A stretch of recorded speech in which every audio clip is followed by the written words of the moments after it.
السلام علیکم ورحمۃ اللہ وبرکاتہ۔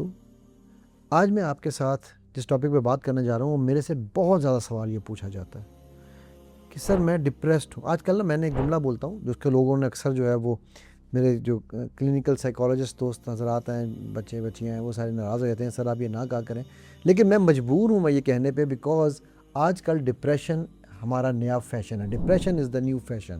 اور جب میں فیشن کا ورڈ یوز کرتا ہوں اس کے لیے، میں کلینکلی ڈپریس کی بات نہیں کر رہا ہوں، میں اس انڈرسٹینڈنگ کی بات کر رہا ہوں، اس گیپ کی بات کر رہا ہوں جو ہمیں یہ نہیں سمجھنے دیتا کہ ہم اداس ہیں یا ڈپریسڈ ہیں۔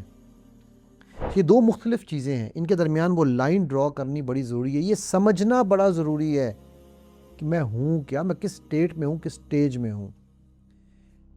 اداس ہونا، سیڈنس بہت ہی نیچرل، ہم جب باڈی لینگویج کرتے ہیں تو باڈی لینگویج میں ہم بات کرتے ہیں کہ جی 7 یونیورسل ایموشنز ہیں۔ جو 7 یونیورسل ایموشنز ہیں ان میں سیڈنس از این ایموشن، جو ایز این ایموشن پڑھایا جاتا ہے، ٹھیک ہے۔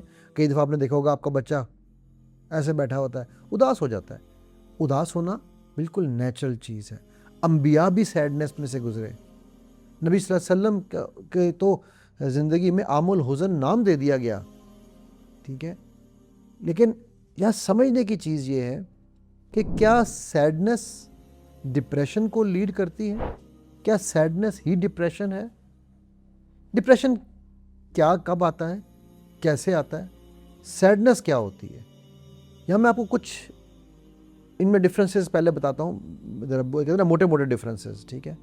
سیڈنس ہمیشہ ٹیمپریری ہوتی ہے، چہ جائے کہ ہم اس کو کھینچتے جائیں کھینچتے جائیں کھینچتے جائیں اور وہ پرماننٹ بن جائے۔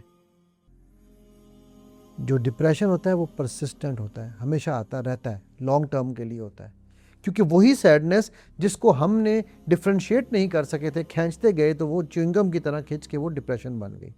سیڈنس کا کوئی نہ کوئی ٹریگر ہوتا ہے۔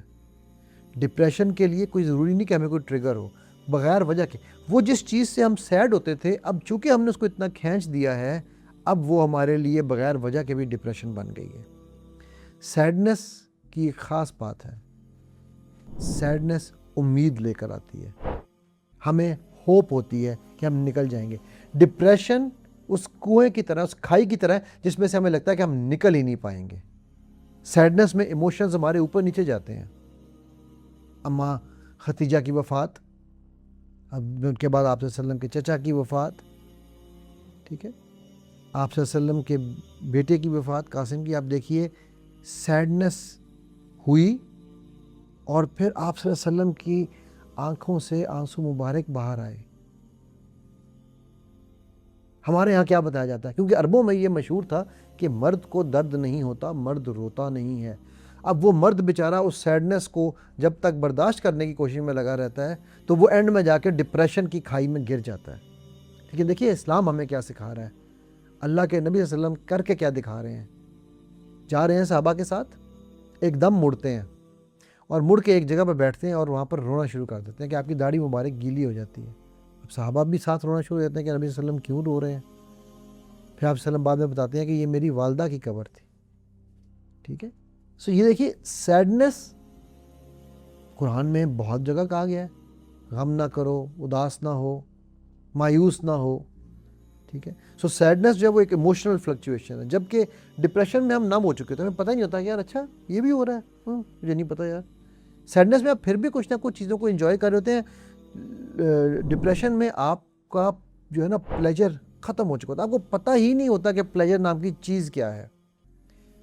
سیڈنس کے بارے میں یہ کہتا ہوں، برے وقت کی ایک اچھی بات یہ ہے، جس طرح اچھے وقت کی ایک بری بات یہ ہے کہ وہ زیادہ دیر نہیں رہتا، تو برے وقت کی بھی ایک اچھی بات یہ ہے کہ وہ بھی زیادہ دیر نہیں رہتا۔